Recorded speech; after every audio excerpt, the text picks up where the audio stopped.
Okay, everybody. So I have Cal Jones and I have Mike Israetel here. I'm Josh Vogel. We're gonna be talking for about an hour, maybe a little bit longer.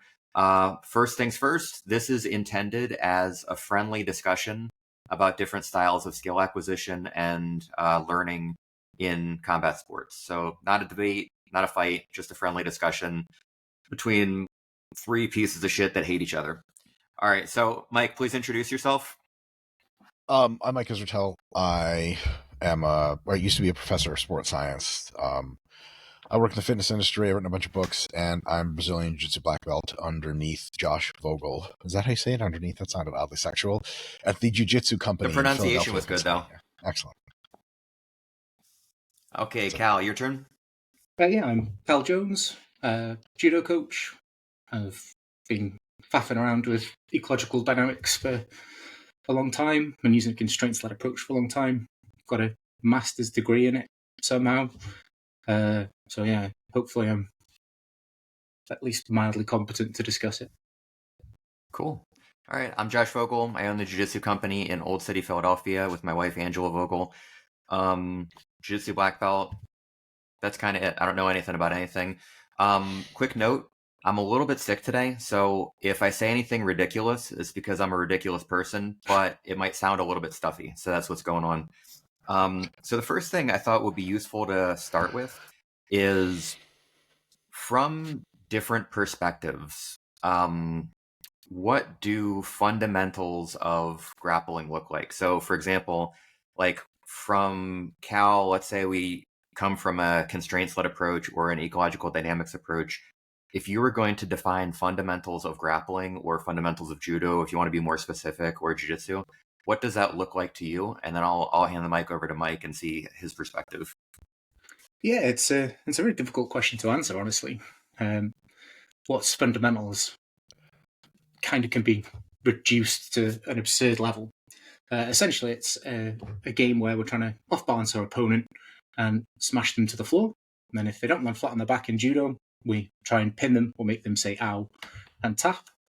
But the fundamentals essentially are being well attuned to the perception of the landscape of affordances in front of us and being able to couple what we're doing based on what we can pick up on in that landscape of affordances. I appreciate there's a lot of nerdy words there, but hopefully we'll get into it. Oh, it's okay. You sound very clear with that. And then Mike, what are your thoughts on this topic? I know it's vague, but a good starting point. Yeah.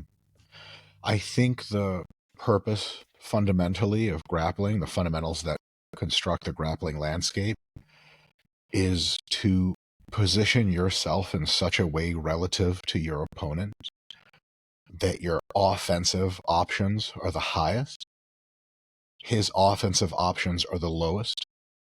You either don't need to deploy your defensive options or they're very high. And he either needs to deploy a lot of defensive options or ideally isn't even in a good position to deploy them. Getting your opponent marginally more into that position and yourself away from it allows you the ability to move them at will and position yourself for submissions. And in points competition, how far you get along that axis is essentially how they give you points, more or less. And then in submission only, getting along that axis really far multiplies the probability that you're going to get submissions. So if you think about it from an analogy of like two guys with, guns shooting each other from across a field and paintball, the best place to be is with your gun behind your opponent to the back of his head. The worst place to be is in front of his gun like this with nothing to do about it. And the entire game theoretic landscape emerges as to how to position yourself to get the best position versus your opponent's worst. In jiu-jitsu, the analogy to that is your opponent is probably flat on his tummy. You have his back. He's facing the ground. A couple other very dominant positions you could take. And you notice his offensive weaponry is pointed away from you. You're behind him. Your offensive weaponry is pointed towards him and can expose a lot of his problematic areas like the neck, various limbs. And then the opposite of that is what you're trying to avoid. If you're in bottom of turtle and the guy's got grapevines in and he's tugging on your neck, your coach isn't like, the plan's working. You just need him to tire out more. Use your arms in a way they weren't designed by going back around your body like this and submitting him somehow. So I'd say based on that advantages, disadvantages, and position architecture, you can start to derive, okay, if we're two opponents facing each other, or if we're down on the ground, how do I get from point A, which is where I am now, to point B, which is theoretically one of these points of maximal exposure of your opponent and empowerment of yourself, like mount, back take, and whatever other positions you find you can start to fire off high percentage submissions from. Okay. And then, so, I mean, for me, like a brief thought would be kind of how I view fundamentals are in two different ways. One would be just purely by the actions that we're trying to do. So in grappling, we're trying to have two people start standing. One person is putting that person on the ground, getting to increasingly more and more dominant positions. So pins, front pins, back pins, and then finding some way to either apply braking pressure to a joint or apply choking pressure to a neck until the person passes out, gets injured from a joint lock, or taps. And then a second thought that I had about this is that maybe another way to look at fundamentals would be from what most people recognize as fighting, the grappling part of what most people recognize. Like everybody can recognize that a tackle is something that people do when they fight, whereas not everybody would recognize crab ride position behind the legs from a berimbolo as a human fighting position. So maybe taking things that people fundamentally recognize across time and history as grappling fighting positions that humans do to each other would be a good starting point for fundamentals. And then the process of learning would be taking them from doing that stuff to making that more intelligent versions of that stuff, and then going into more esoteric stuff like crab ride, things like that. So just a couple thoughts about that. So now, Cal, from your perspective, with your definition of fundamentals, what would a very simple outline look like for how you would approach bringing somebody who has never done grappling before to learning those fundamental skills that you talked about? Yeah, sure. So I suppose the interesting bit is an understanding of how skill is formed. So how we actually start to shape our kinematics, how we do the things we do, right? There's two leading theories. One's sort of information processing, where it used to be thought that there was a schema in our brain that were held like representations of moves, and we'd have a homunculus in our head that would run through a file of facts and press play when impoverished information came in. So our sense organs would pick up information in the environment, and our brain would have to translate that information. So the information is itself not specifying. I have to have some process where my brain does higher order mathematics, calculates variables and vectors and angles and trajectories and lots of maths words that scare me. And then we press play, and magically some motor program that's stored in our brain gets deployed, and we do the thing on them. That's not really how I think skill happens. What I think happens is that we have this functional link between an organism and the environment that they're in, and they learn to coordinate their actions based on negotiating the actual landscape of information that's there. So that happens based on specifying information that is directly attuned from the performance environment itself. So something like rote repetition drilling, like doing 1,000 double leg takedowns on my opponent that stood with his arms out and is just a zombie letting me do it to kind of groove a muscle memory movement thing, has very little transfer. It's kind of dead time. It's time that could be spent doing something else, because the way I would do that double leg takedown fundamentally is shaped, it's molded by all of that information I'm having to couple my action to. So when I'm trying to do my double leg, my opponent moving this way or pushing the hips in or shifting their feet out or using their hands to try and defend it fundamentally changes how I go about achieving that goal. So the reduction to fundamentals is really difficult.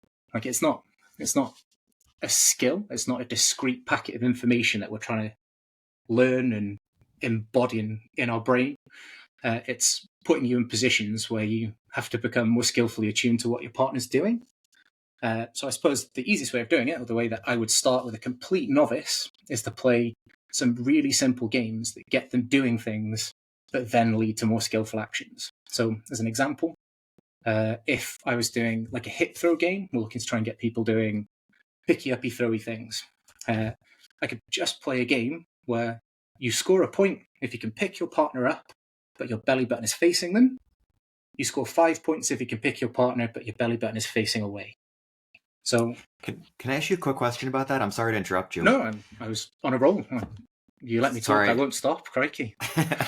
So I love this point about the points system that you were talking about. And so I've been I've been stealing it from you and using it.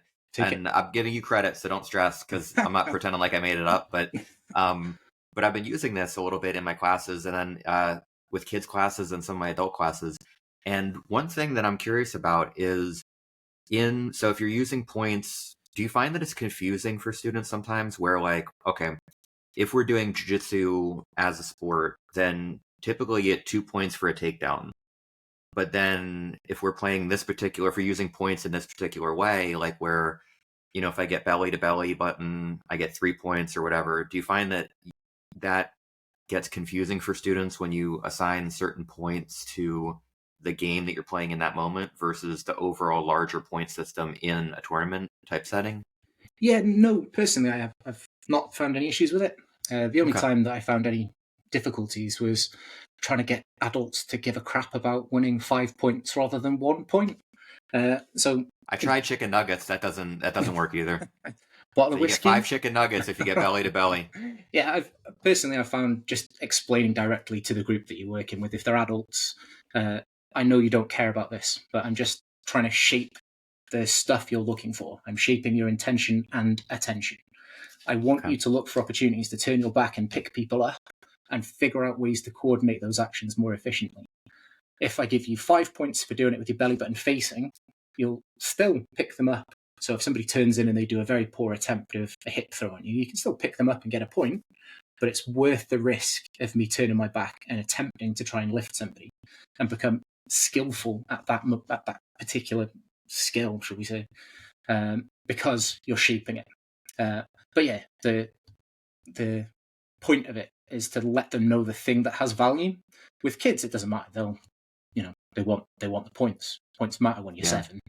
But adults, some adults have grown beyond that. But no, it's never been an issue for me, honestly. Okay. Mike, what are your thoughts on this so far? Not to cut you short, Cal. I just want to see what Mike's thinking. I want to hear what Mike wants.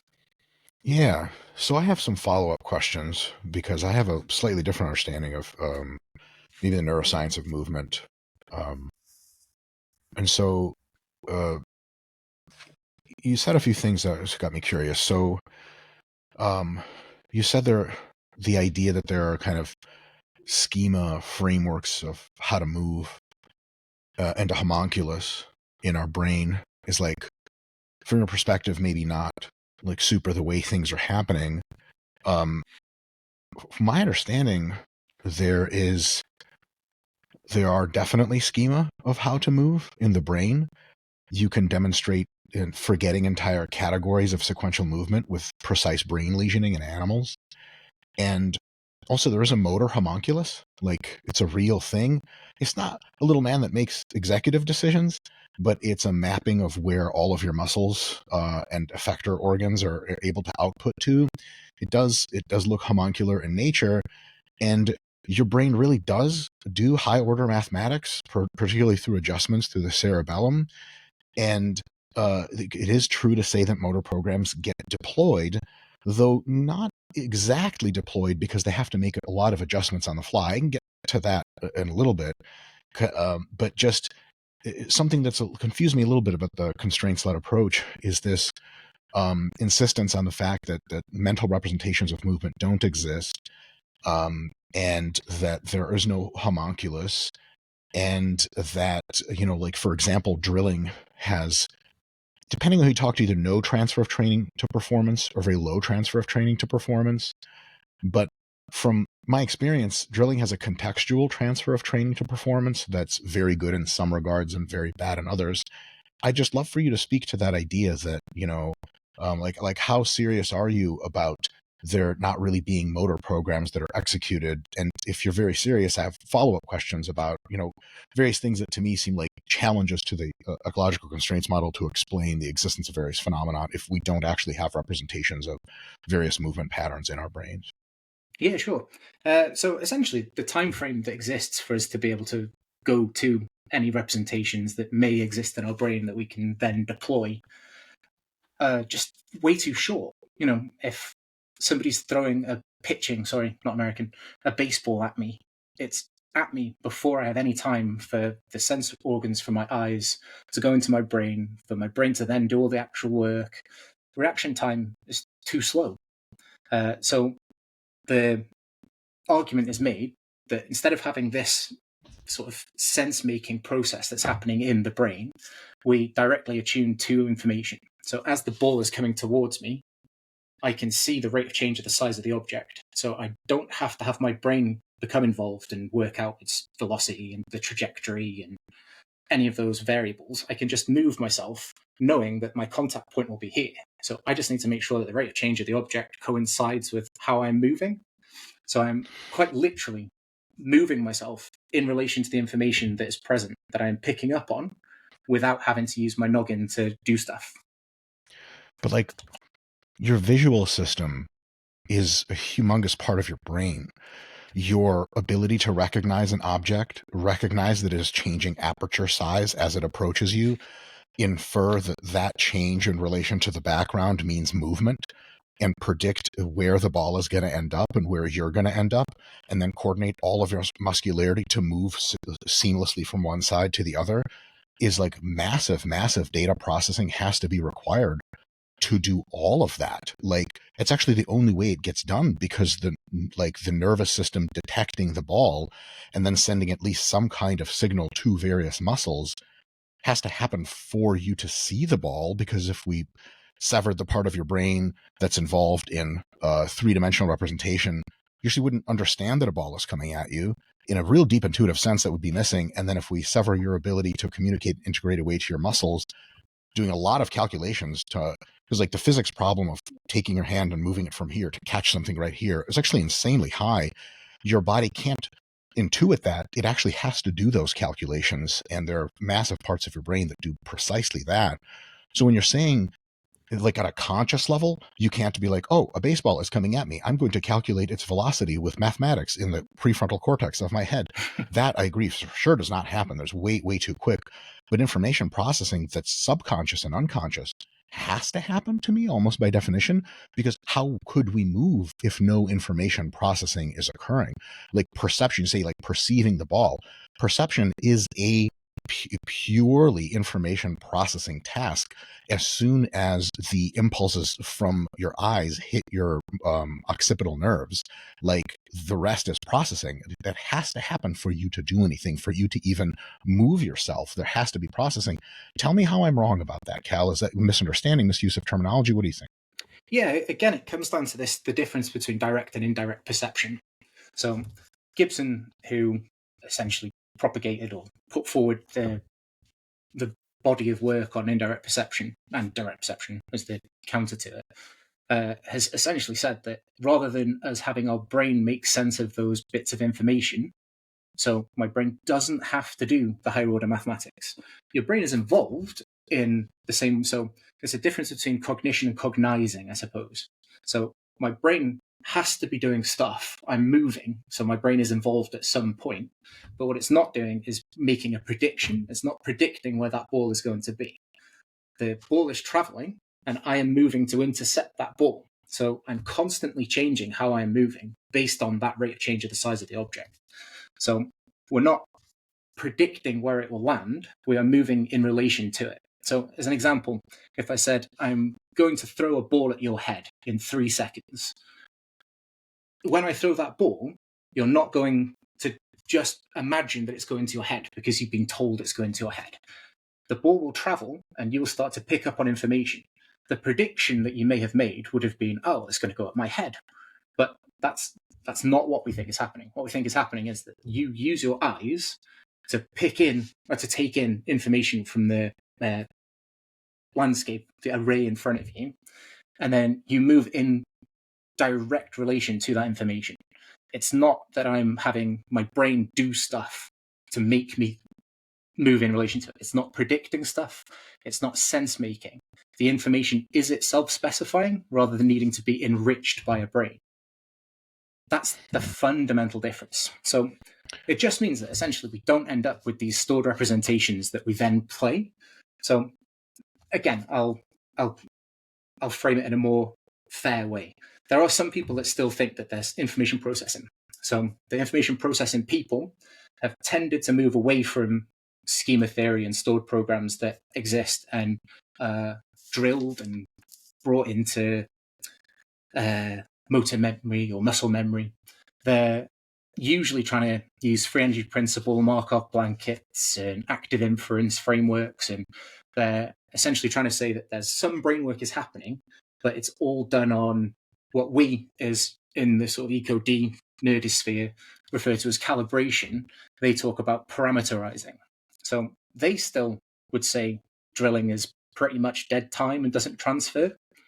The mechanism that underpins why we avoid doing just rote repetition of dead drills against unresistant partners is up for debate.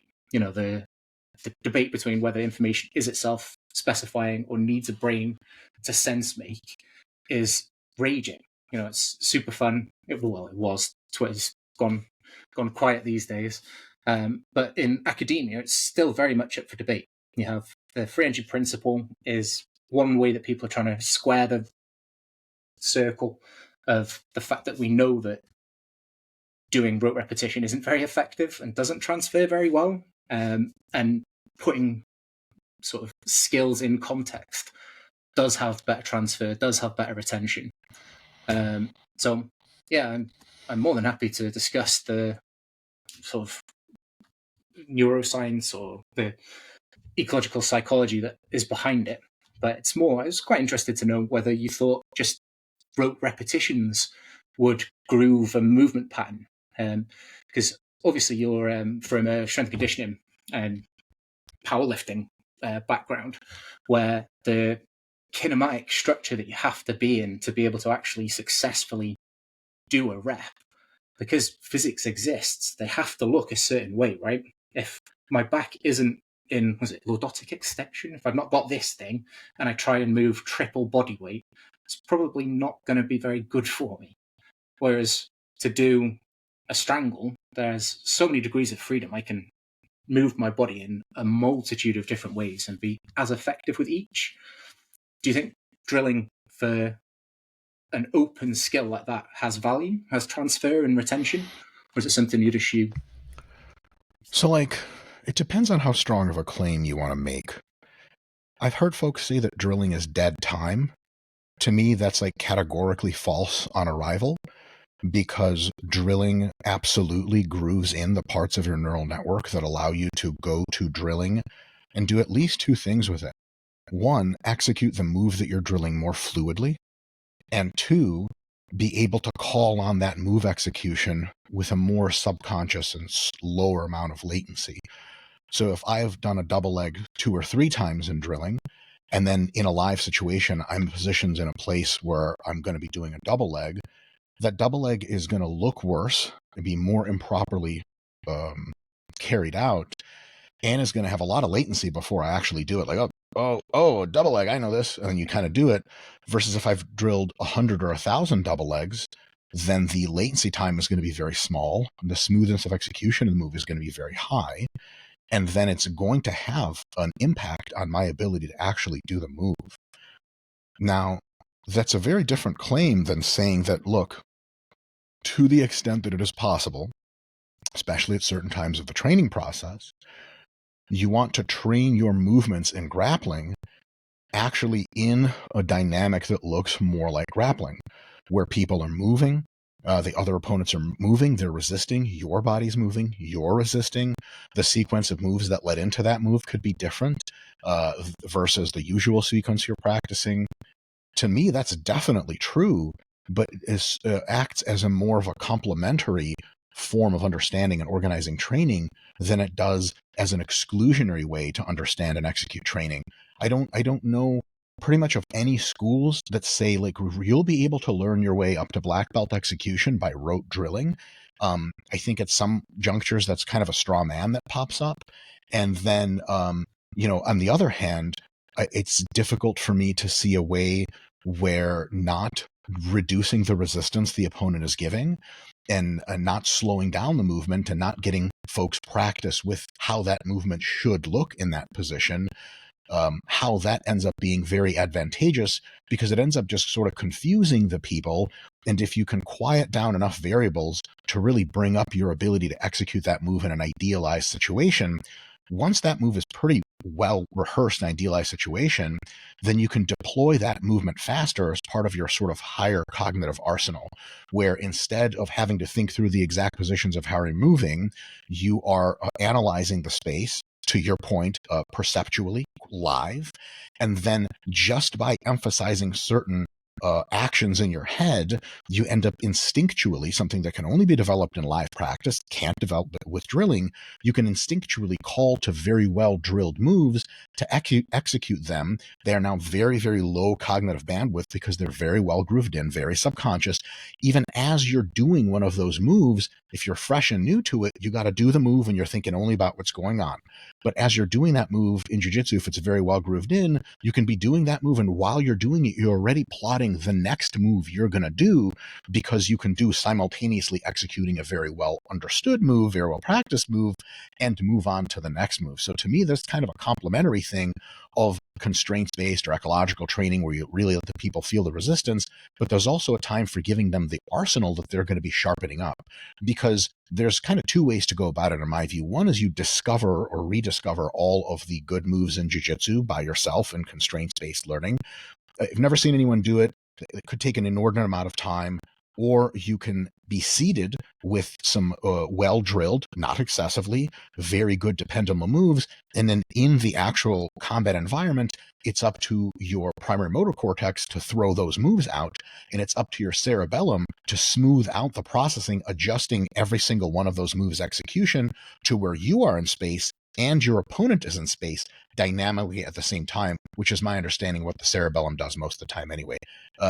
Is there any problems with kind of my caricaturing of the situation? What do you think? Yeah. So you've basically described an information processing perspective, where. So real quick, I understand it's a term you guys use in the subfield, but there's no alternative to an information processing perspective. The only thing your brain does is information processing. How you learn from ecological dynamics is only information processing. So it's just like a little bit of a confusing term, because everything is information processing. As soon as it hits your eyes and it leaves your hands, everything in between is information processing. Like, how can it be any other way? Or is that just nomenclature you're using to talk about a very specific idea of what information processing is? Yeah, it's what the contention is, right? It's this information being specifying or non-specifying. What does that mean? So whether we move directly based on information, or whether our brain has to make sense of information, whether information is impoverished, so it doesn't have value in itself until our brain makes sense of it. So if all our brain is a sense-making organ that then rejiggles all the information and then presses play on stuff, that's an information processing perspective. Okay, what's the alternative perspective? So the alternative is that we are moving directly based on information without our brain having to be an interpreter in the middle. Yeah? Well, so hold on a sec. Yeah. You say we're moving based on the information. How can you possibly be availed to information unless your brain is availing you to that information? Like, if we get rid of your brain, there's no availer. Yeah, there is no mover. There is no perceiver. It's all information. It's that our brain isn't interpreting it. So it's not. What do you mean by interpreting it? So I used the analogy before of a baseball traveling E. So one version, the version that I think you have described beautifully, is that your brain takes in that information, it goes in and stuff happens, magic happens in your brain, they do high order of mathematics, and they press play on some sort of a motor program, and action happens. Whereas the alternate version is that we are moving directly in relation to that information without having to predict, without having to do any kind of higher order mathematics in our head.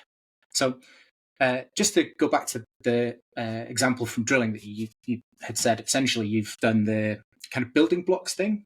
I I know that the literature in ecodynamics is really clear that you can show people moves, you can tell them that stuff exists, you can do. I don't like the word drill for it, because drilling essentially means that you're doing rote repetitions for the sake of acquiring something. It's not what we're doing. But let's say, for example, I'm going to show you how to do a berimbolo. I'm going to find somebody that's good at berimbolos to show you how to do a berimbolo. You gotta pull guard first, Cal. I wouldn't dare. So it might be fine. No, it is overwhelmingly fine, and within the literature, that it's fine for me to show you what that looks like, for you to have a couple of goes on an opponent. But what we're not doing is learning a motor program. We're essentially guiding your search space and showing you what one looks like so that you can start exploring it. So the analogy that I think is super useful, sort of helps me to understand it a bit better, is the concept of walking on ice. The motor program for walking on ice, I wouldn't bimble around on dry land trying to practice my technique for ice walking.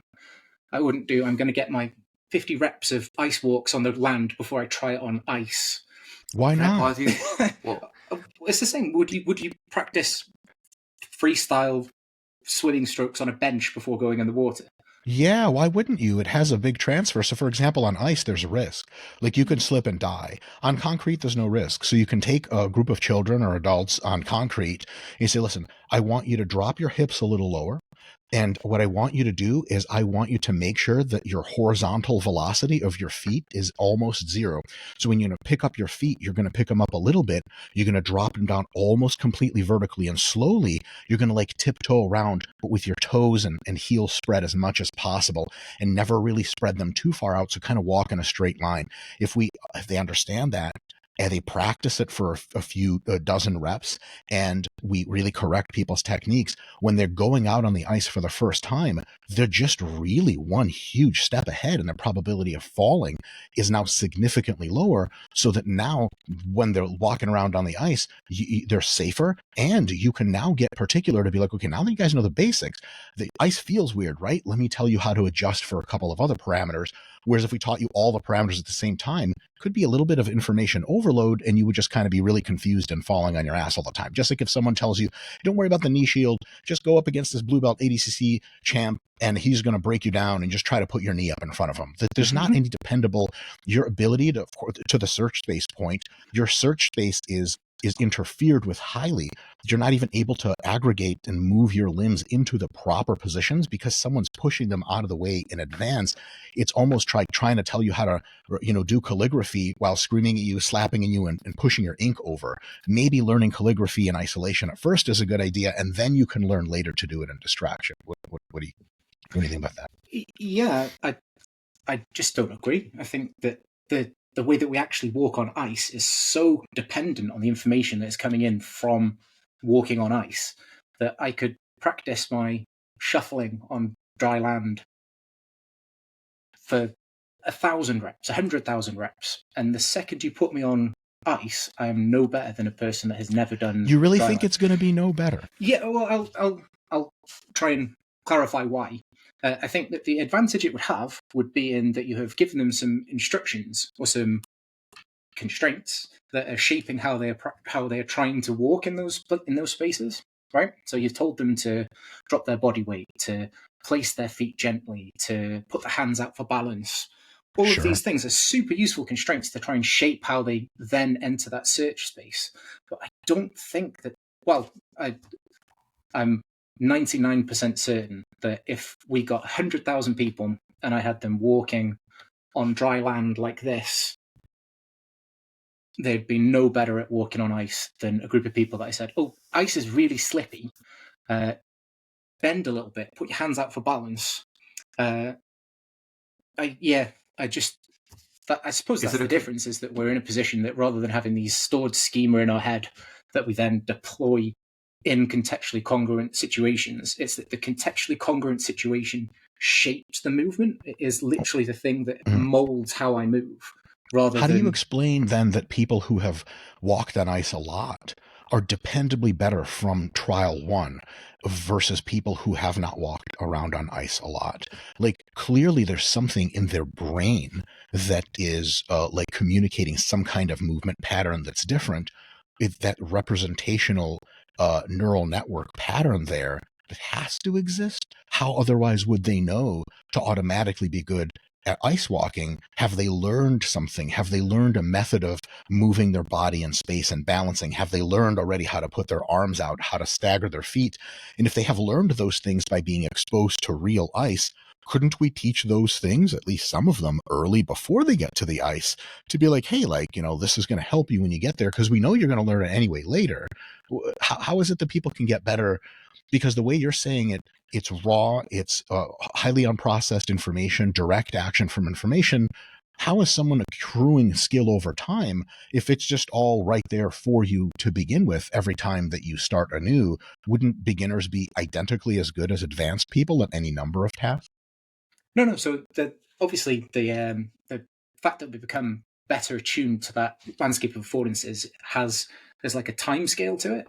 So the fact that I had done it previously means that knowledge has become more embedded in how I move, right? So, but how? Like, where is the embedding? How is that possible if you're not doing any information processing? So it'll be stored somewhere, right? And so brains exist. Brains store things. So it's the same. We have memories, right? But I don't use my memories to drive how I move, right? I'm not remembering. How do we describe that? I'm remembering, but passively. I have memory rather than I am remembering. It's not an explicit memory; it's an implicit memory. It's a motor memory and not an explicit visual memory or something. Yeah. So when I'm rolling with someone, I don't have to explicitly recall that I can't headbutt them. I'm aware that is a thing that exists, right? My brain isn't at any point processing that information. It's not something that I have to go into the file of facts and recall and press play on and deploy. It's something that I have, right? It exists. I'm sure it exists in my brain, but there's no active engagement with it. It's the same with that. I've become Cal, well attuned. Can I ask you? Oh, sorry. I'm sorry. Waffling. Sorry to interrupt you, Cal. No, is it okay if I ask one point regarding this specific example? So, like, if you're rolling with somebody and, like, yeah, it is true. Like, okay, we're grappling. You don't even have to think about not headbutting me. Like, unless I say something crazy, like, you're not going to think about that. But on the same token, if I'm rolling with somebody and I know that they happen to favor straight ankle locks on their opponent's right leg, and I'm rolling with them, and I have that prior information about them, then wouldn't that kind of serve the same purpose that Mike's talking about with, like, that particular role of, like, memory and having some sort of model of what they're likely to do in that situation? And then maybe I play guard passing differently against somebody who is likely to attack my right ankle with a straight ankle lock. Does that kind of make sense? Yeah, sure. So it's again, this isn't we're not actively using that knowledge or that memory, right? Do you mean consciously? Yeah, actively. So what do you mean by actively? Well, consciously, I suppose. One of them is a thing that just happens, right? I am aware that I can't headbutt people in grappling sports, most grappling sports. I don't have to actively go into my brain and go, oh, can't nut him today. So okay, so consciously. Consciously, yeah. Okay, I see. I prefer actively. But yeah, so back to the guy who like straight ankle locks on your right leg. So you're aware of what his intentions are. You're aware of some tendencies he have, of things that he favors. That essentially is framing your search space. So it's telling you where to look and what probably might be happening, right? So it isn't being used to coordinate anything. It's just telling you where to look for that information. So if, I guess, let's say an American football play, if we'd called a thing where they throw a ball to John, and John's marked by 2 6'9" big people. I don't watch much American football. I'm probably not going to throw the ball to John anymore. The intention was there. My attention was drawn to John by knowledge that I have, but that knowledge isn't being used to do anything. It's just telling me where to look for information. The information escape was I have looked at the receiver. He has an unfavorable position for me to be able to throw to him. I'm aware of that because I can take that information in and I pass that choice off and I look for somebody who is open.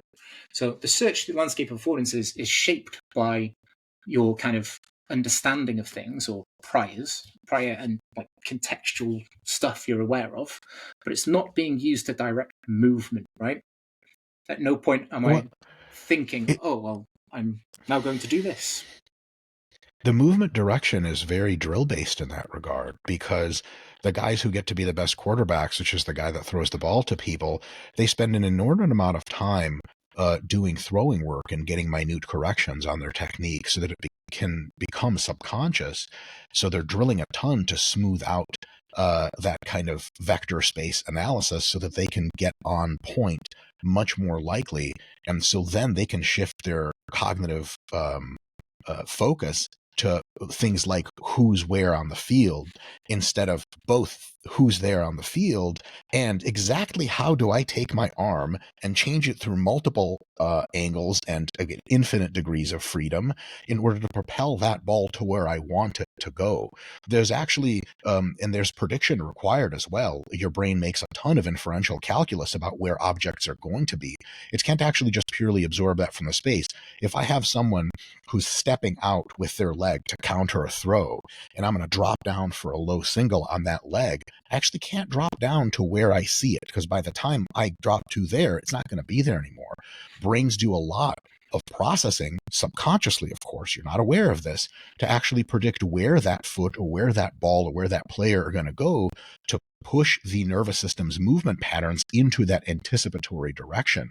So already there we have a very clear example, in my view, of something that's not just responding to stimuli purely in the environment and going to the ball where the ball is. It's actually anticipating where the ball or where the opponent's limb is going to end up and pushing your limbs into that direction. This is very difficult to do, but if you've drilled a lot of the basic movements, so for example, reaching out to someone for a low single leg is basically the snatch and grab, reach and grab movement. If you've practiced this movement a lot on a leg in one position, your ability to replicate it in other positions is way easier, because this grabbing and reaching part, you already have that handled. Now you just have to point the limb in different directions and do the different grab and reach. You've taken that task and you've substantially reduced the amount of information processing your brain has to do to elicit that, because one of those basic tasks is already smooth, and now you can jump a hierarchical level and go, not consciously of course, but your brain goes, aha, that foot's moving that way, I'm going to take my hand, I'm going to do the same snatch and grab, and I'm going to point my hand where it needs to be. Whereas if you're thinking through it raw, obviously you're too slow to do it. You're not like a chess player mathematician in your head when you're doing sports. You're not thinking live as quick as the movements are coming. That doesn't mean that subconscious systems aren't doing a fuckload of information processing to get you to pull out all that stuff off. What do you think about that? Yeah, again, this is the root of the divergence, really. I don't think that's what's happening. I think what's happening is we become well attuned to a landscape of affordances. And what do you mean well attuned? Like, what part of us is becoming well attuned? What is the anatomy and physiology of attunement? What's going on? We're becoming better able to pick up on information and coordinate our actions on that information. How? I don't know. Like, it's in the brain. Like, it has to be. So it has to through be information processing. No, so that's what the brain does. So this is the thing, right? Rather than our brain having to calculate stuff, that's not what we think is happening. We are moving based on the information that is happening in front of us at that moment in time. So we know this. So, for example, I'm going to do my ankle pick technique. I'm going to do the kinematics of an ankle pick 100,000 times to groove the movement. We know that that's not that effective. We know that it doesn't transfer to different positions. So what it does is it creates... It does transfer to different positions. It really does. Sure. So what happens is we end up with a thing called a really deep attractor well. So your body can move in this really, really deep, thick, grooved position, right? So if I do the same dance routine 1,000,000 times, I would be able to do that dance routine in my sleep. The attractor well would be incredibly deep, but incredibly narrow. So any perturbations, anything that happens that changes the conditions from how I have done that drill, breaks it. So we end up with this really brittle kinematic that only works in the context that it is drilled. This is the problem that exists. We end up with... When good dancers get pushed, they use their athleticism to adjust. And if they have a deep well, they know exactly where to adjust to. If you don't have a deep well, you are more fragile because you don't know what attractor to return to. You've been misgrooved, and the grooves are so shallow that now you're off in random vector space searching for the next thing to do. Whereas if you knew which way your single leg entry happened, and you've done it a million times, if I push you off, you're able to much more rapidly adjust and make the turn because you know, in a conscious way, in a very well practiced neural architecture way, oh, the move still needs to get executed, and the cerebellum does the transfer processing of going to your primary sensory and motor cortices to go, what is the difference between where I'm supposed to be in this move and where I am, and then adjusts the motor patterns to make that correction. Like, if I know how to take a single leg from straight on, I'm way better at taking single legs from any other angle than a person who doesn't know how to take a single leg straight on and is trying to learn singles anew. What do you think? No, I think essentially we end up in the position that the thing that we practice in the conditions we practice in, we end up with a more stable attractor, right? Any perturbations that occur that nudge us out of that attractor well will break that kinematic chain. So it's why people that do kata in judo look incredible. Their techniques look beautiful, but they can't fight their way out of a brown paper bag. They're really poor at actually using those skills. It's not that they can then take the thing that they have grooved, and let's presume that people that do kata have, let's say they will pretend they have the best technique for those throws that could possibly happen. They have done that technique against an unresistant opponent a million times. The second they actually try and do it against an opponent, that technique starts to break down. It's brittle. It doesn't survive perturbation. That same person, if instead of spending all that time grooving that motor program, so it's the problem of solving a problem versus a process of solving problems. What we don't want is to have solved the same problem 100,000 times. We want to solve 100,000 problems similarly, right? So it's not that we have this really stable, finely tuned motor program that we can then adapt and press play on.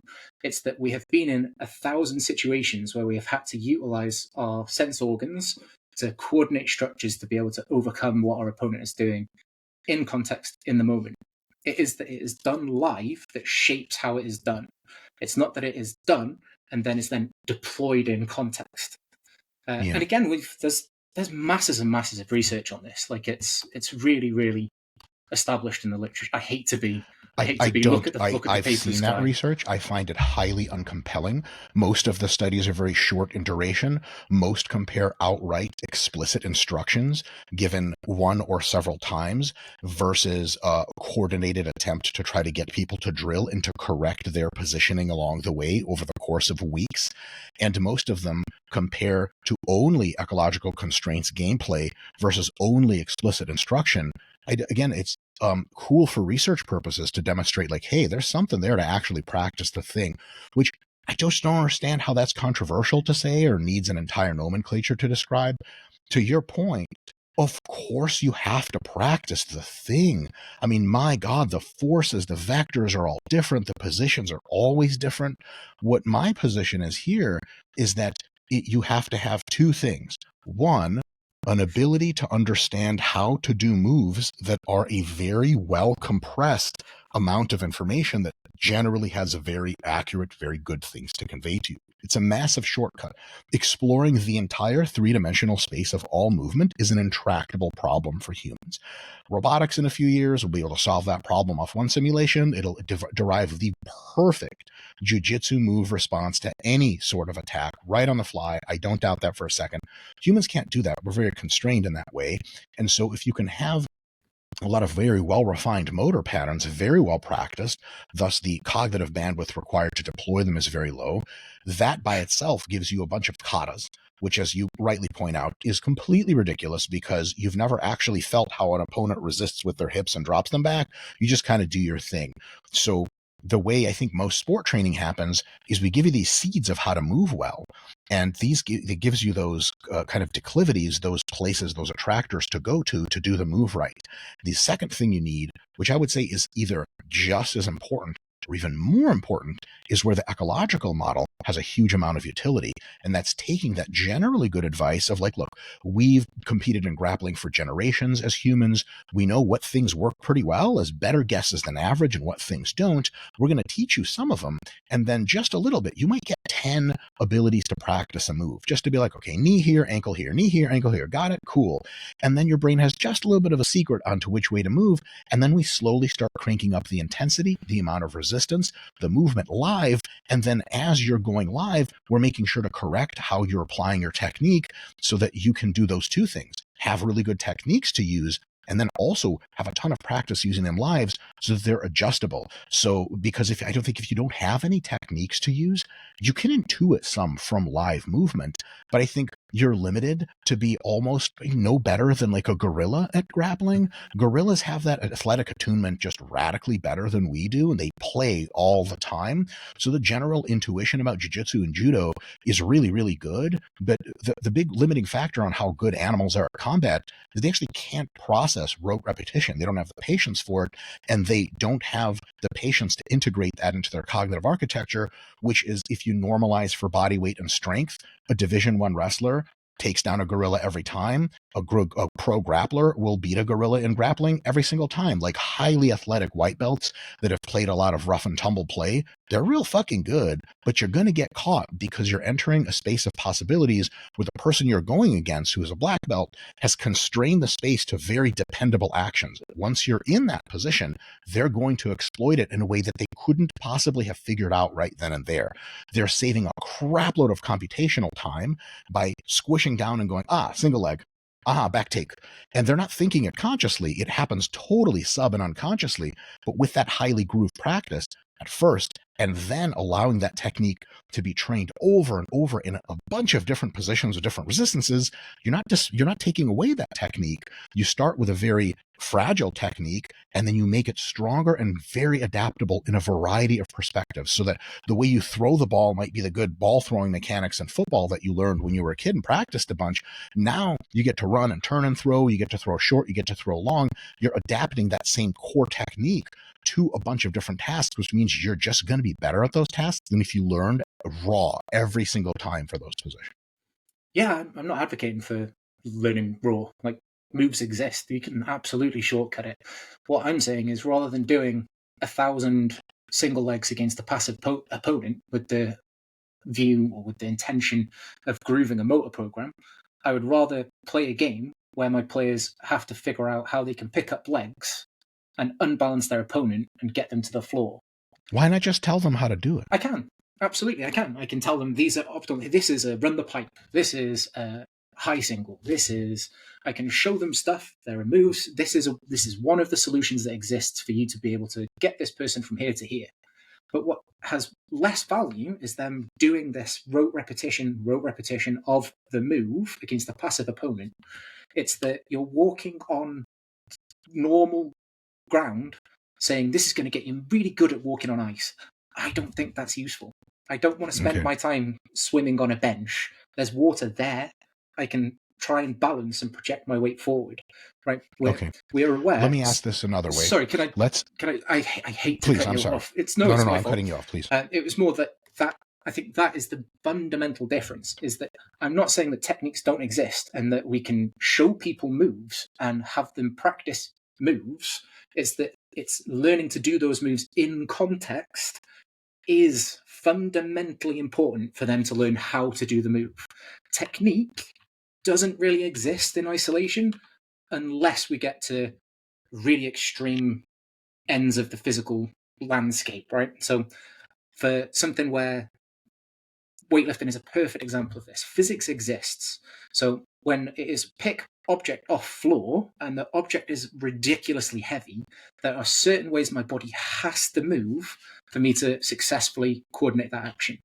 The technique of doing a takedown or a submission is so variable and has so myriad versions that exist and so many different ways that you could achieve the same goal, that drilling one version of it that is an idealized version of that technique, it doesn't transfer. Like, we know that it doesn't transfer. We know that the retention of it and transfer is through the floor. So you mean through the flow? Okay, so Yeah, this is the real sciencey part. Doesn't transfer means a zero demonstrable transfer of training effect. The technique in isolation has a non-zero positive transfer of training effect that is not as high as 100%. It is not as high as many of the gameplay type of learning that you can do, and not even as high as live training in many cases, and 50 other things. There is a degree of transfer of training that's on a spectrum. The first thing you can do is intellectually describe to a person how a move would look without even simulating it. That has a non-zero transfer of training that is positive, but it's tiny. And for a lot of people in the sample, it'll just be zero for all practical intents and purposes. The next thing you do is show them a video of that and describe it. That'll have a higher transfer of training effect because then they can see which way the moves are going. The next one is people can actually practice, like with their eyes closed, what it feels like to move in that pattern and visualizing themselves in 3D space. We know for a fact that has transfer of training because it's able to boost motor learning outcomes if you let people go through that situation in their head. And then you move on to directed instruction with multiple drilling attempts, where a coach says, okay, do this 5 times. Okay, move your leg a little bit out this way. They do that. That is a higher transfer of training. And then all the way down into learning that move with some degree of resistance by your opponent and some degree of different variations of where that goes. That probably has the highest transfer of training, but is the most intensive, the most fatiguing, and so on and so forth. So the way I see it is all of these have transfer of training, but some of them higher transfer of training.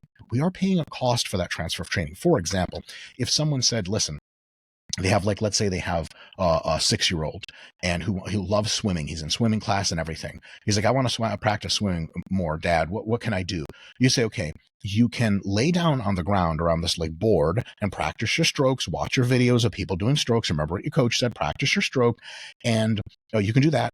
Or you can do nothing at all because I won't let you go in the pool by yourself. So there's just pool training with me 3 days a week, or you can have another 3 days a week where you do 20 minutes of your own kind of very well practiced movement training that's very swimming like. I would say that if you're in that situation where you can't afford the kid going in, the analogy for jiu-jitsu is you just can't do any more live rolling because you're beat to shit or you're at home and your training partners are at their respective homes. Drilling in that context does have a positive ROI with a very low cost. So it has a big role to play in potentially making you as good as you could be, and there's no need to juxtapose drilling versus gameplay, more dynamic approach. It's both. Drilling starts out being more of what you do, eventually quite quickly gets to be very little of what you do. Live dynamics starts off with very little, it eventually grows to the vast majority of your training. What is the 6-year-old, in your opinion, or 5-year-old or whatever, actually not going to improve any more in his swimming by practicing by himself out of the water than he would if he just only went and swam? I think a negligible amount, but a negligible amount is still more than nothing, right? There's some improvement, but it's that the skill isn't the thing he's practicing. It's like if I was a boxer and I just went like this 100 times every single day, well, I'm probably going to become better at boxing in that I'll have better effectivities. I'll be able to create more power through my whatever. But it's not actually valuable time, right? It's if I was on a strength and conditioning program and I said, right, I can't get into the gym today. I've got no trainers on. I've got nothing I can use to do anything. So I'm just going to stand on the spot and shout and jump up and down like this. Well, yeah, it's better than doing absolutely nothing, but it's probably time that could be best spent doing something else. I think this is the issue we have. What you described really is what one of my favourite coaches, a guy called John Kessel, is one of Schmidt's sort of students, and he talks about this all the time. He would probably disagree with you to the degree that it seems as though you think that having these schema in your head has value. But what you're saying is we build the building blocks, learn the techniques, then we apply the techniques in context. which is this parameterization of a motor program in our brain. So we learn to press play on the thing, but we learn to press play on the thing in context of where it is. The difference from the ecological perspective is that we don't have an idealized version of it that exists in our brain. We are constantly solving the problem in a novel way using similar skill sets. So it is this. We're not solving the same problem. We are solving a multitude of different problems similarly. Every single leg I do will be different to the last one I did because my partner will be in a slightly different position. They'll have moved differently. And I'm not recalling a general motor program that exists in my head and parameterizing that and calibrating my perception to the landscape of affordances and the coupling of my action to that information. So it's that the information in the environment is itself completely and utterly important to regulate how I move. I need the ice to learn to walk on ice. I can't just walk on the ground and hope that it'll transfer when I go onto the thing. How far are you willing to take that? So for boxing, you brought up the boxing situation. Yeah. If someone actually taught you to throw proper punches and you drilled throwing proper punches, and then you drilled proper punches against a heavy bag that doesn't move, do you think that person would be equally as good at boxing from someone who had never done boxing when it's time to go live for the first time against a sparring partner? I think that you'd probably end up in a position that they'd be able to produce more power. I don't think they'd be any better at boxing. They might be able to move the hands more quickly, but if I had that guy versus somebody who's just trying to tip somebody else on the shoulder, the guy that's tipping somebody on the shoulder would be 1,000 times better instantly. They've learned how to judge distance. They've learned how to engage in and out. They've learned. So I suppose we have this fundamental misunderstanding of that there is a technique for boxing.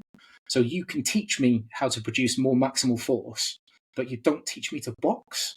Like you can show me kinematically how I can produce the most amount of force possible for my right hand. Not a lot. But it doesn't teach me how I can throw that shot with guile, or how I can use subtleties to land it in behind a shoulder roll, or how I can set it up with my jab. It might be that the only way I can land my right hand is by doing some weird thing. Or that the value of... So like, is it Nate Diaz or Nick Diaz? One of the Diazes. Their jab isn't a transfer of weight in this extension. Like, kinematically, it looks appalling. They're just sort of back fisting you. They're doing this little jabby thing. But they're not doing it for maximal production of force. They're doing it to pepper you with shots. They're just raining fire on you. But they're missing out on reach, aren't they? Yeah, there's trade-offs, right? So an example I always use, an example I have used, is there's a throw called Koshi-Guruma, which is where you put your arm over their shoulder.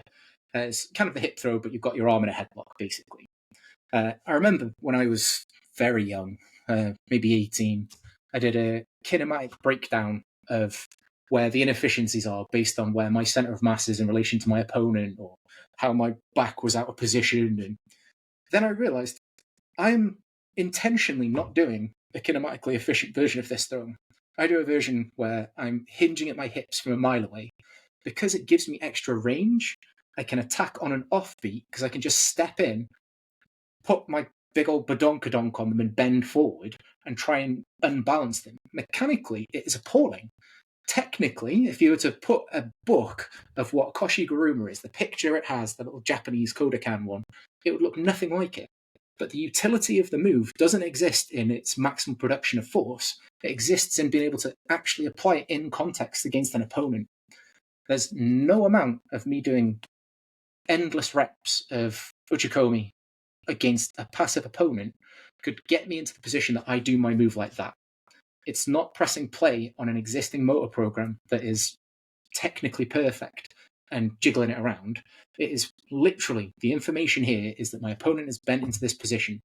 I have felt it. I've had haptic feedback through my fingers. I'm able to feel that they are falling forward, and I'm just jamming my butt on them and bending. I think that's probably the big difference. Is I don't think that there are idealized techniques that we can do rote repetition of to get a grooved in muscle memory that we can then press play on in context. I think context shapes how we do the move. I think it's both. Yeah, I don't. Do you think that same Koshi-Guruma Cal, like, so I think when people say like the perfect technique, maybe they don't exactly mean like, okay, this is exactly the sculpted technique. This should be done exactly the same way every time, but more that they're looking for the ideal of an effortless technique. And they're using perfect as like a proxy for effortless technique that fits this particular shape for the throw you were talking about. And then if you do the throw, do you think, like, obviously people are going to move their elbow this way, this way, this way? There's all those degrees of freedom, but within the whole shape of the throw, there might be stable points that are true that have to happen for that particular type of throw to work. So your hips have to jam into their whatever. And so you might have like, certain sorry, I forgot the thing that you said about it, but you have like the throw, and then you have the stable points within the throw that are the things that have to be there for that throw to be that throw and for that throw to actually work against somebody live. And then outside of those stable points, then of course there's tons of variability because like your elbow is not going to move at exactly this degree every single time. Does that, I guess I'm kind of rambling, but does that sort of make sense? Yeah. So, some things have to have happened for it to be successful, right? I have to have lifted you, or I have to have displaced your weight. There's criteria. I guess the thing I would ask is, what is the idealized version of the technique that you're going to try and groove? Is it the one that is most mechanically efficient at producing force? Is it the version that has the highest range? Is it the version that, like, there's so many. So let's say hip throw. How are you going to do your rote repetitions of hip throw? Does it matter? Is it just some version of it? I think like, so, okay, so I think one distinction I would like to make is like, you have rote repetitions in the sense that like if I teach a hip throw class, for example, and I'm pointing out like, okay, I'm going to demonstrate this hip throw a couple times just so everybody can see these are the stable points of the hip throw. Like if I'm presenting it as like an information packet, okay, I need your hips to be here. Because this is, you get your hips underneath your partner's center of gravity. This is how you unplug them from the ground. These are the stable points. And then within that structure, yeah, there's wiggle room. Like you could put your feet here, there, whatever. I want you to play with this and work with it. And then my students go and do that throw like 3 times, 4 times, just to get a feel for it. And then we weave that into some sort of constraints-based games versus this is exactly how you do the throw. I need you to do it 50 times on the left side, 50 times on the right side. So I think like maybe presenting it as an information packet that has a shape with stable points and leaving room for the unstable points to have wiggle room, where the students have a chance to like explore within that framework for a few reps before they start to do some sort of live work versus let's do it 50 times left, 50 times right. I kind of just want to make a distinction between those two things. Does that make sense to you guys? Yeah, absolutely. Yeah. So there's one thing too, Mike, I know you said you had an hour. Are you still good, or do you gotta split? I gotta go. You gotta split? Yeah. All right, Cal, now we get to talk some shit. Well, thank you for I'm the gonna head time. It's really nice to meet you. Cal, thank you so much. Thank you so much for your time. Bye now. Josh, good seeing you. I'm going to log off. Hopefully it doesn't break anything, yeah? Cool. Thank you, Mike. I appreciate you Peace. sticking Of with course. us. Of course. Take care. Bye-bye. Cal, you feel like talking a little bit more, or you got stuff to do, or? No, I can talk. Okay. Yeah, so I guess with that last point, I think one thing that does seem to get a little bit lost in the online discussions on this topic that I've seen is that distinction between like, teacher demonstrating these are the stable points, these are the wiggle room points, try it a few times, see how that feels. Make sure you do this, this, and this, but don't stress if your elbow is here versus here. And then weave that into the positional sparring versus the 50 times left, 50 times right thing. Like, what are your thoughts on that kind of distinction? Yeah, it's a really important distinction, right? That one of them is this. Again, I can strawman Mike as much as I want now. Oh, brilliant! So Mike's said that the only thing you should do is rote repetition. That was it, day in, day out, just rote repetition of one move. Yeah, he's that's exactly what he said. I was listening. No, so I'm gonna use AI to edit his voice to say that. Oh, please do. No, so essentially, he's made the point that again, a lot of people believe this, that there is value in grooving in a set motor program so that you can then parameterize that later on down the line. So doing 50 repetitions has value if that is what you believe.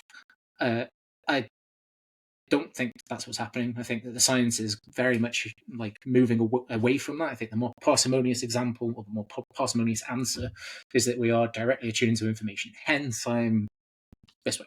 But again, the showing them this is one of the ways you can solve this problem is just helping them refine their search space, right? If I've never seen a hip throw, I've never picked somebody up on my hip and tried to wiggle them over, I might have no clue of how to do that.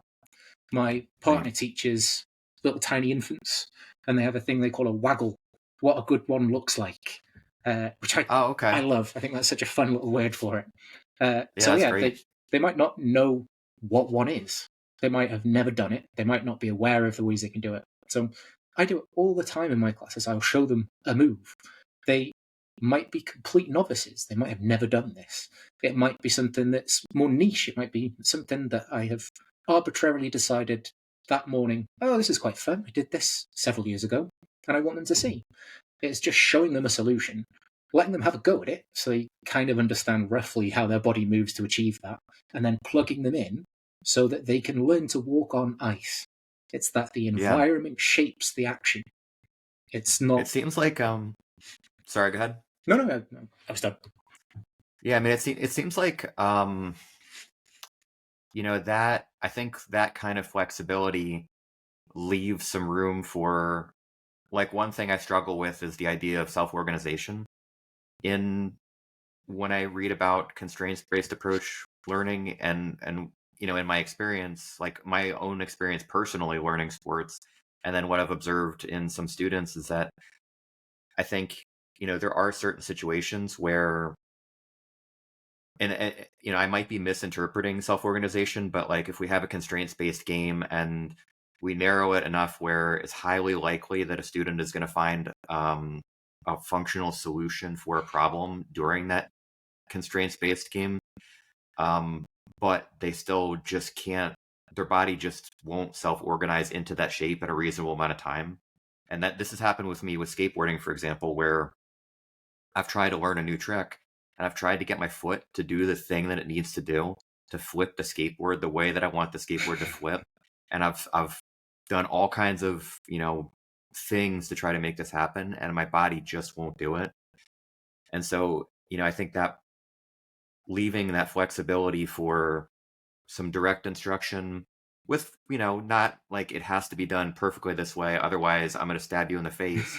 But, there's direct instruction, and give it a shot a few times, and then let's see if once you try it a few times and see how it feels, then maybe we can add some live feel to this. I like the idea that there's wiggle room for that, and that seems to be a misconception that I've seen online that people might have for constraints-based approach and the ecological dynamics, is that there's no wiggle room for that kind of instruction in that approach. And also that, like, for me, when I see that there's people who aren't self-organizing in a reasonable amount of time for that, to solve that problem, that this would be one way to handle that. I know it's such a bad sentence that I just said, like it's such a run-on sentence, but Cal, forgive me, I'm sick, okay? I've got it. Yeah, there's loads of wiggle room, essentially. It's self-organization just happens. It happens whether you've given instructions, if you've not given instructions, if it doesn't matter. Your body has to figure out how to move to accomplish the task.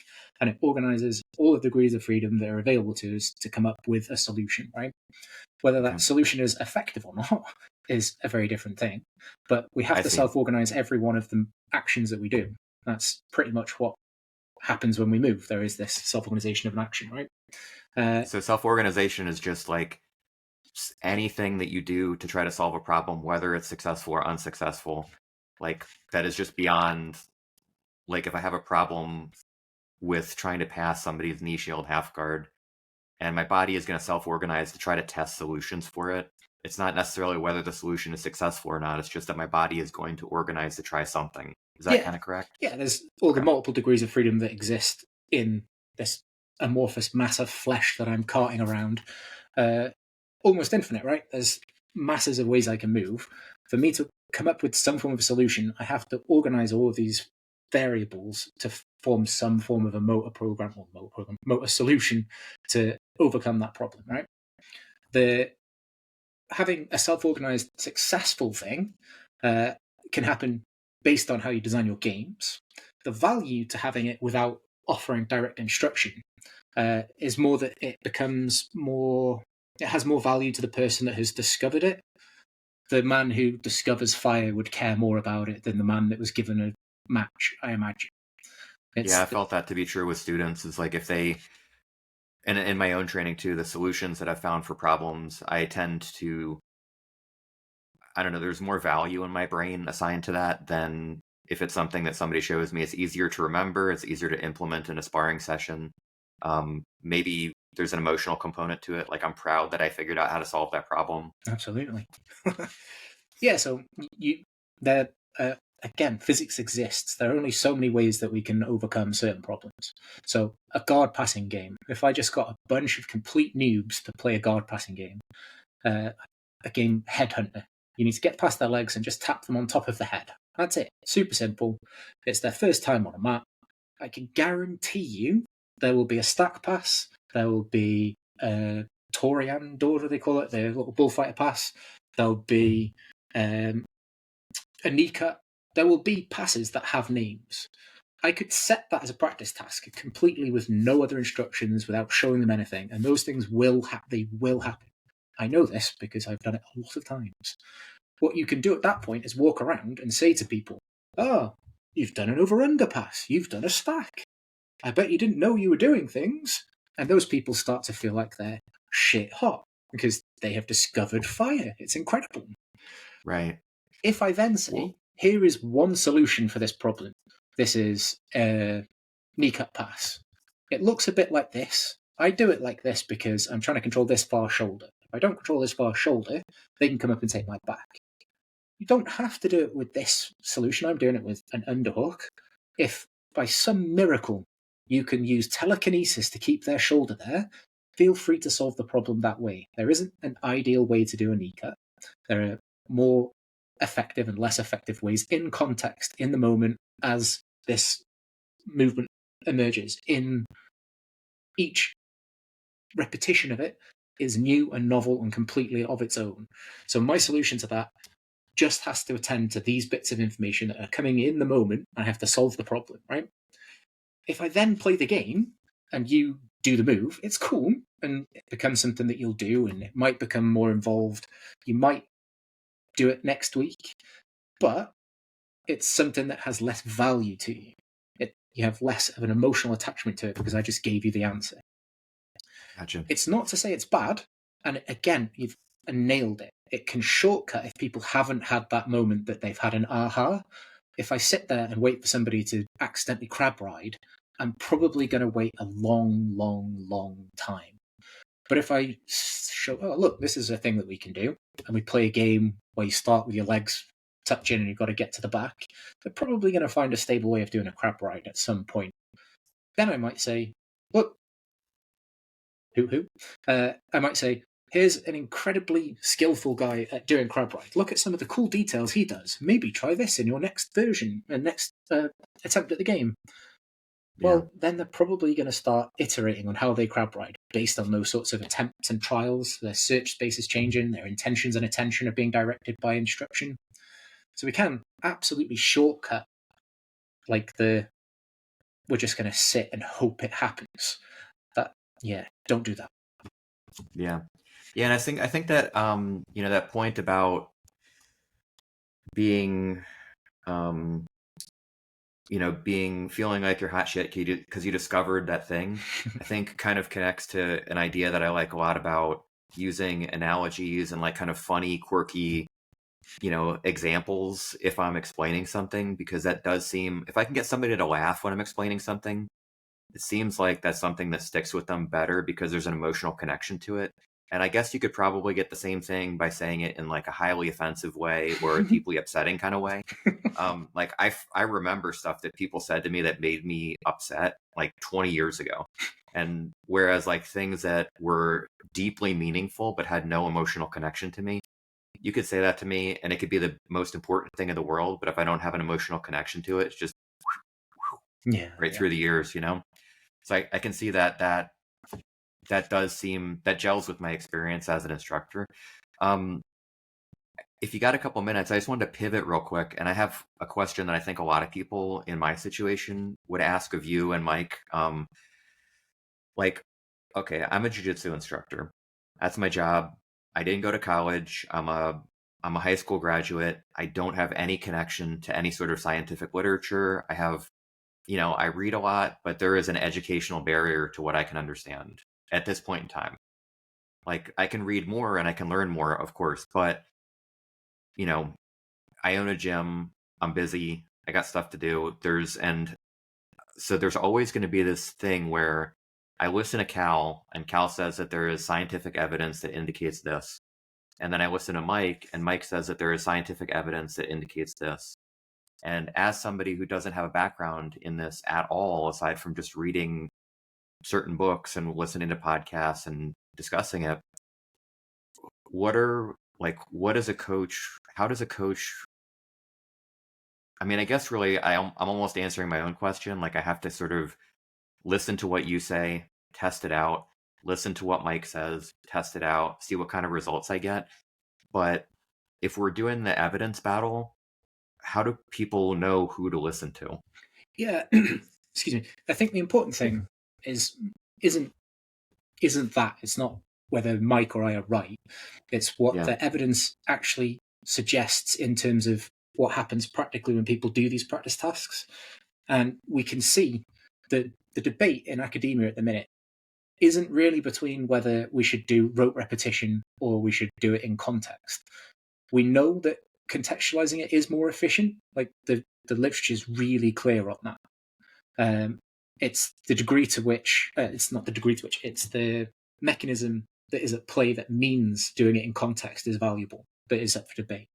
So the guys who are more into more your brain does stuff and needs to enrich information and adds meaning to information, it's doing stuff. Those guys aren't arguing for doing rote repetitions. It's just not. It's not happening. But not to interrupt, but are they arguing for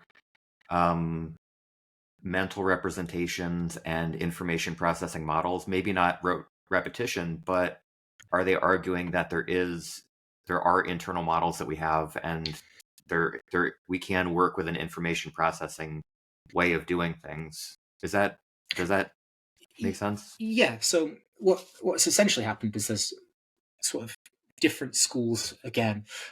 You've got some people who are trying to mishmash both versions. So you've got the it depends crew who I was reading that recently. Yeah.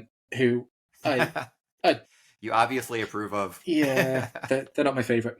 I think their position has very little value in that information can't be direct and indirect. That's not how the world can work. So they've essentially tried to use Daniel Kahneman's thinking fast and slow stuff to say when it's in the moment, information is specifying and we move directly based on that. And then when it's slow, a rugby line out, then your brain does stuff. But I think that's ridiculous. You're in a position that my brain knowing the call doesn't actually change how I perform my action. But the people who are more credible in my position, in my opinion, are the guys that are talking about the free energy principle, Markov blankets, Bayesian blah-de-blahs, and active inference. So what they're doing essentially is explaining the phenomena that we have observed, that the constraints-led approach version, contextualizing your practice, has better attention, better transfer, that it doesn't matter how many times I've done a repetition of a thing, it's that Attractor weld becomes really brittle and breaks. So doing it ad nauseum isn't that valuable. It's that we can start to do it in context. They're explaining it in a very different way, which again does have kind of representations. It's all a bit. It's sort of based. It's if you're interested, Carl Friston does a bunch of good stuff on it, but basically it is a representation model, but they talk about the reduction of free energy, and yeah, it's not for me. Okay. But yeah, it's definitely the case that there are other schools of thought out there rather than direct perception being used to have perception action coupling. I just personally Yeah. find that the more parsimonious explainer for what is happening. I think everything is covered and included in it as a overarching theory. It makes sense. We don't need to have this sort of the information processing of the gaps where we just plug in the brain does magic when we don't know, right? How do you explain what happens when this happens? The research hasn't been done on it yet. There's no good answer. Is an acceptable answer to give. I don't have to then say, I don't know, therefore the brain does magic. Right. Yeah, I think so. So I think, maybe that question of how does the average, and maybe not even just jiu-jitsu coach. I'm sure that there's plenty of sport coaches who kind of struggle with this too, where it's like, okay, there are people that work with some sort of representative models of doing stuff, and there are people who, work with a purely ecological approach, and it's, direct perception, and there are credible people who believe both things, and I'm assuming that there's evidence that support to a certain degree this approach and that approach.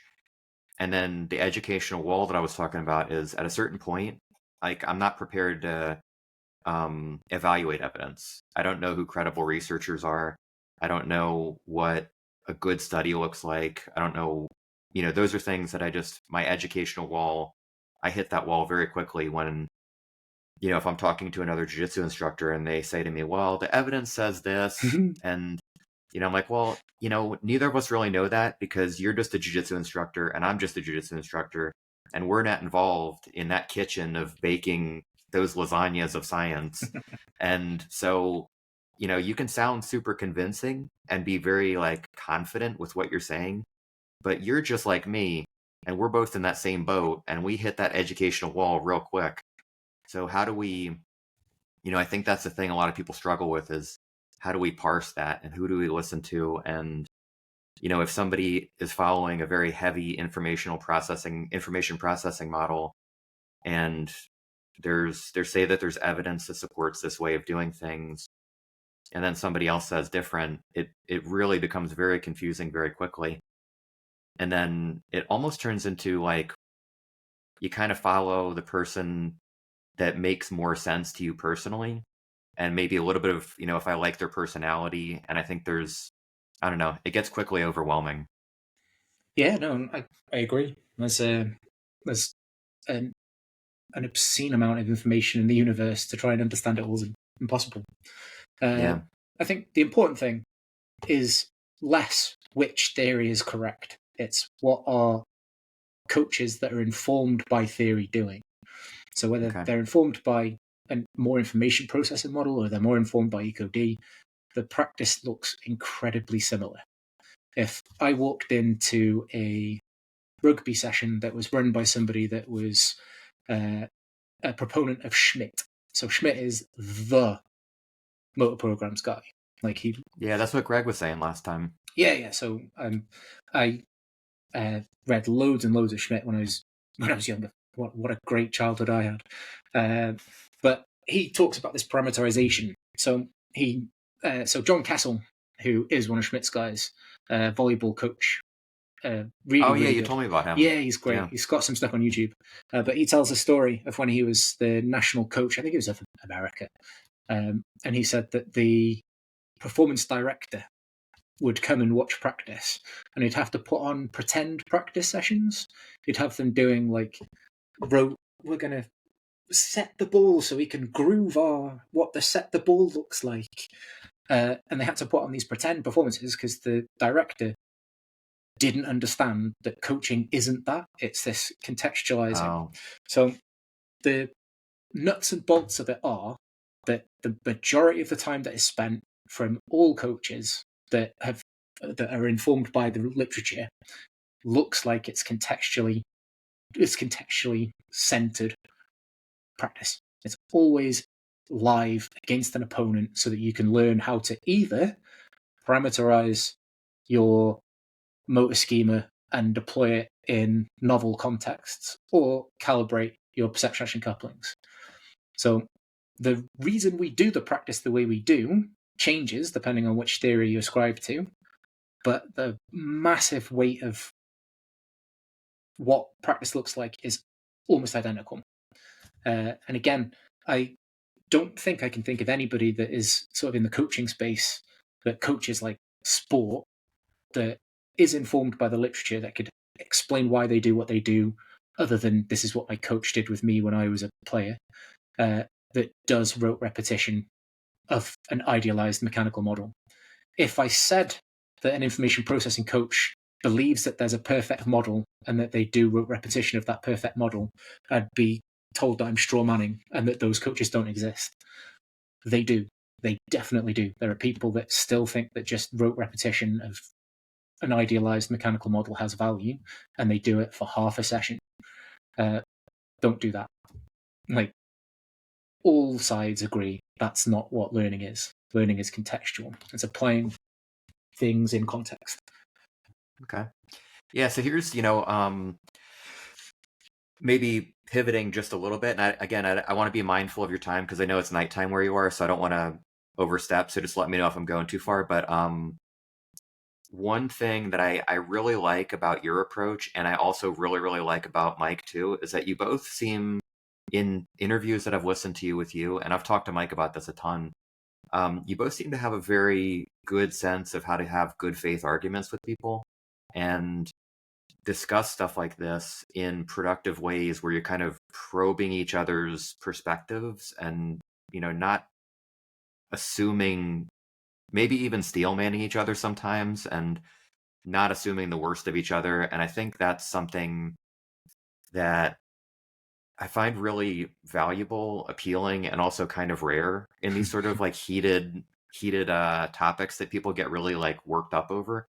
Um, what are some things that you would suggest to people who are having discussions between, different skill acquisitions approaches? Like, what are some things that you would suggest to them on how to have really productive discussions that you, them, and the people that are watching can kind of benefit from? Like, what are your thoughts on that? Yeah, I guess the only thing I tend to think if it's a recorded thing like this is think what the audience, what questions the audience are having. So rather than Yeah. trying to prove I'm right to Mike, I'm trying to frame my understanding of what the literature says in a way that is accessible to them. If I can frame it to the sort of imaginary observer, then hopefully I'm explaining it clearly enough that Mike understands what I'm trying to say, rather than trying to get him with gotchas. And again, there's definitely a place for that. I'm a bit of an arse. Like, I do a combat sport for a reason. Like, I like arguments, I like fights. There's definitely time for sort of polemical, jibey arguments. But Mike's not here, so I can fanboy now. I'm subscribed to that dude. He's cool. And I respect him. I think he's really funny. I enjoy his content. And I think that he is arguing from a good faith position. He's not trying to straw man the position that I'm putting forward. Just his understanding is completely different to the position that I have come to. I used to think, again, this sounds awful. It sounds like I used to be like him.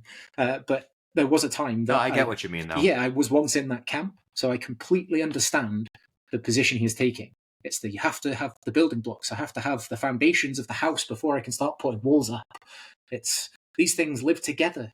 It's not that ecological dynamics is a thing that you deploy. The constraints-led approach is a thing that you deploy.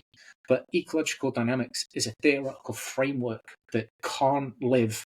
It doesn't exist at the same time as a thing that says drilling has value.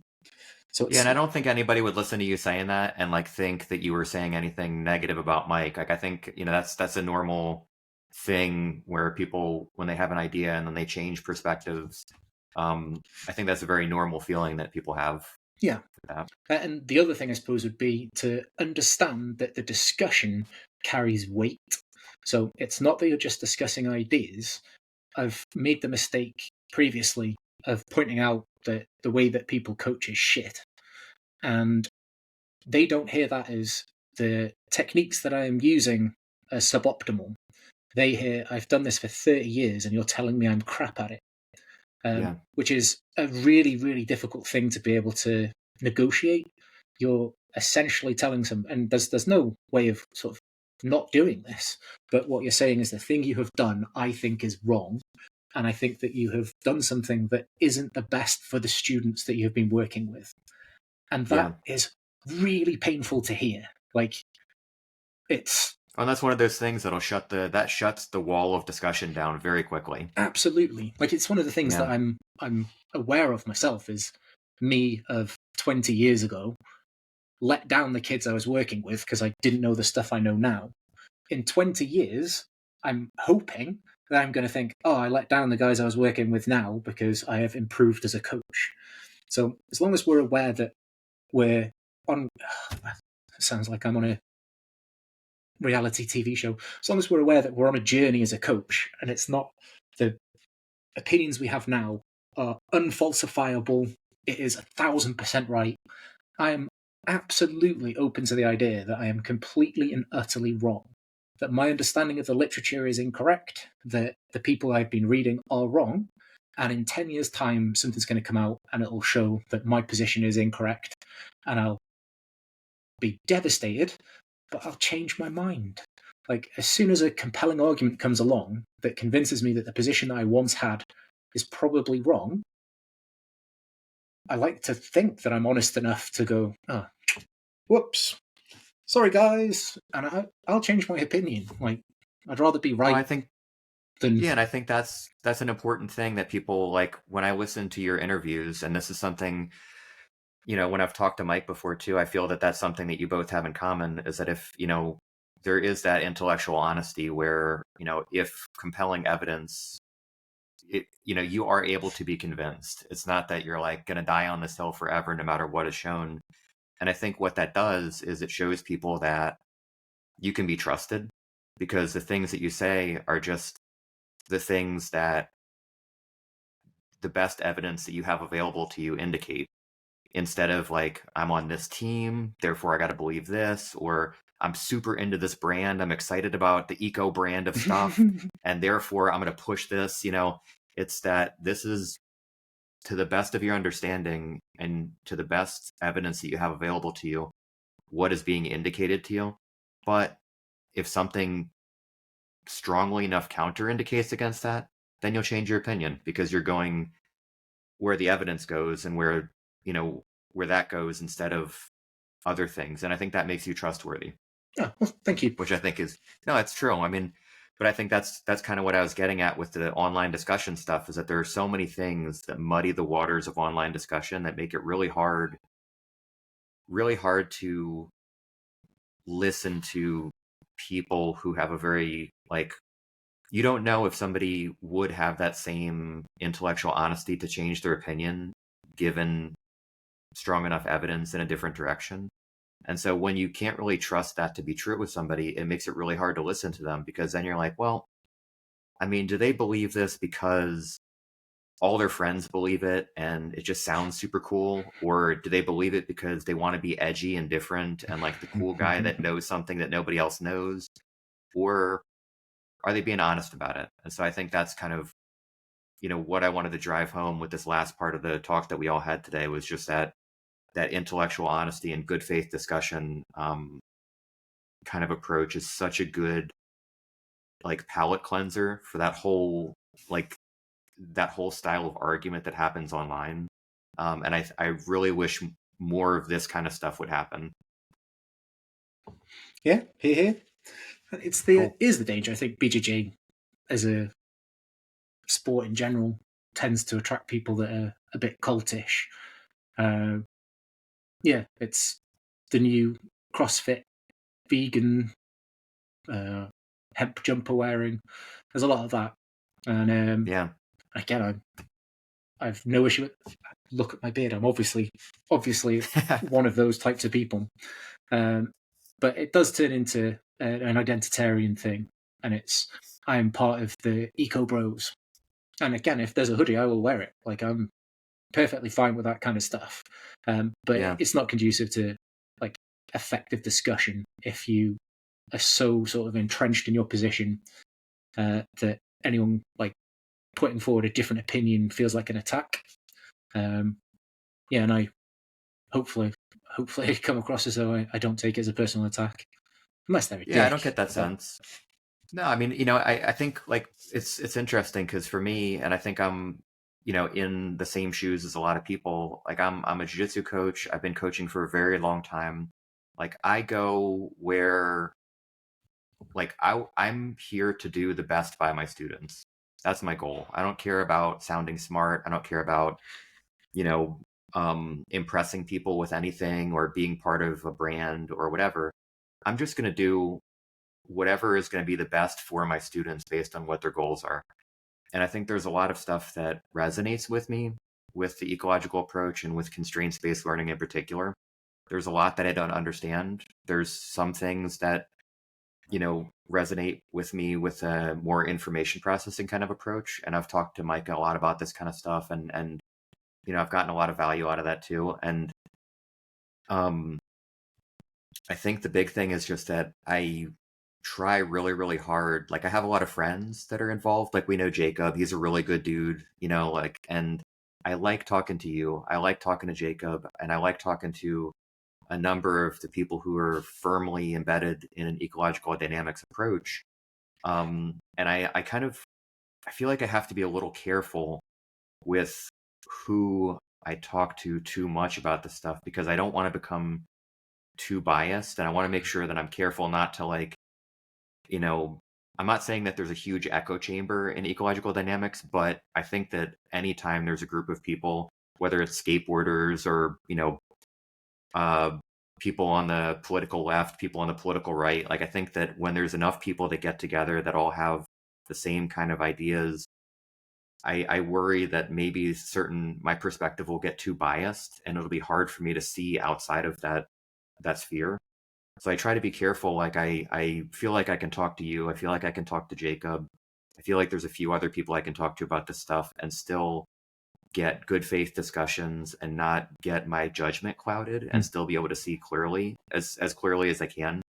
But I think that is one thing that I worry about sometimes when I see this stuff online is that there's just this sort of either anti-eco or pro-eco snowball that happens where people just kind of they don't even care really what they're saying. They're just like they're part of this team and fuck it, I'm gonna go all in, and it makes it really hard to have clear unbiased discussions or think clearly about the stuff. So Yeah. Anyway, I'm kind of rambling, Cal. I'm going off. I'm sure you want to go to bed and do stuff. I do have one Is there question anything else? before you go, though. Yeah. What do you got? Would you ask people to walk like they're walking on ice on dry land before they tried walking on ice? Do you think doing loads of reps of pretend ice walking would be valuable? I think maybe if I lived in an icy area, I might want to show people, it might be wise to show people how to fall or something like that, like because they're going to slam and crack their head at some point. And maybe like I wouldn't go overboard with directions on how to fall. Just like, okay, just tuck your chin, make sure you're round, just don't crack your head, whatever you do. And like it kind of looks like this a little bit. I don't know if I would do the perfect rep thing for 100 reps left, 100 reps light, right? Like I think there are some things that might be useful for. I don't know. I'm more in the thing of where like I would prefer to do something like that. Let's just take it back to jiu-jitsu for a second. Like I would be more likely to do the jiu-jitsu equivalent of that in the form of here's an information packet. These are the stable things that I'd like you to think about when you're walking on ice. Like just, make sure that you're stepping firmly planted with your foot and that you're, not shifting your weight in a weird direction so that you bust your ass every time you take a step. And, there's some wiggle room for variation. Just try it a couple times and then go walk on some ice and don't die. Yeah, you're allowed to wear the Eco Bro hoodie. Well, my wife is an excellent merchandiser, so don't even go down that road, because she'll have like 50 awesome hoodies put out by the end of the day. Oh, so. You could retire. Yeah. So, but that, it's an interesting question. I mean, I don't know. I can't. Yeah. I think that's the thing that I've found that most sharply creates. Oh, exciting. Sorry. That's okay. I think that's the thing that most sharply creates the divide for if you are actually information processing. If you think that there are models, movement models that are being ingrained in your brain that you then press play on, then it would make sense. Like doing this bimbling on dry land would make sense. From my position, I think that's ridiculous. Like, genuinely, I can't imagine a world in which it's like we've got the example. I think Greg mentioned it. The balance bikes, right? We know that using stabilizers on a bike is shit because I'm not learning to pedal. I'm learning to balance a bike. The difficult part of riding a bike is how the hell do I keep this thing on two wheels from falling over? And if I take the pedals off and I take those stupid stabilizers off, I can learn that skill. This is the skill. I don't see any point. Like, I wouldn't sit on a static bike and pedal it and then like go and try and learn to ride a bike because I've cut down on the. But again, I won't. Yeah, I think it's straw man him when he's not here. But no, I mean, I think like I don't know if so with my thought on that particular example. I don't know if the problem is with like. I wonder if maybe that's just a bad example of a situation, like walking on ice, and maybe if we added some context to it, like. If there was a really urgency, like if you're walking on ice and that ice is a frozen lake, and if you fall one time, you're going to drown. I don't know. It's a very, you got to kind of, I think I would have to rabbit hole pretty hard on that particular example. I can't say that maybe there aren't other things where doing some reps might be valuable for like, solving a specific, speed issue that I'm having with stepping in to get my hips in place for a hip throw or something like that. Like, that a more specific example like that, I can see a case being made for that. I think the ice thing is just a hard example for me to go down that road with, Yeah, I just like it because the environment is so obviously important there. We can understand that, like, intellectually it makes sense that the environment shapes how I move. So I have to move in the environment to learn how to do it more effectively. But I think we're always walking on ice when we're in jiu-jitsu, when we're playing tennis, when we're crossing roads. I don't practice walking forward and backward on pavements before I try and cross a road. I cross a road. Like I hold my mum's hand. I did. I don't now. I'm an adult. But when I was learning, I mean, I'm not here to judge. I'm a big, strong boy. I don't need that.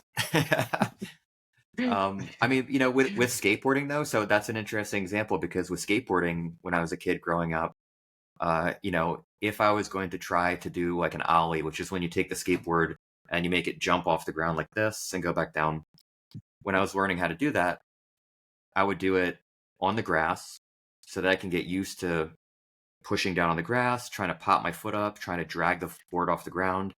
Then I would take it to the sidewalk right next to the grass because there's still some movement there on the sidewalk. You're still, you start stationary with your wheels in a crack so you don't move, but you're on a hard surface.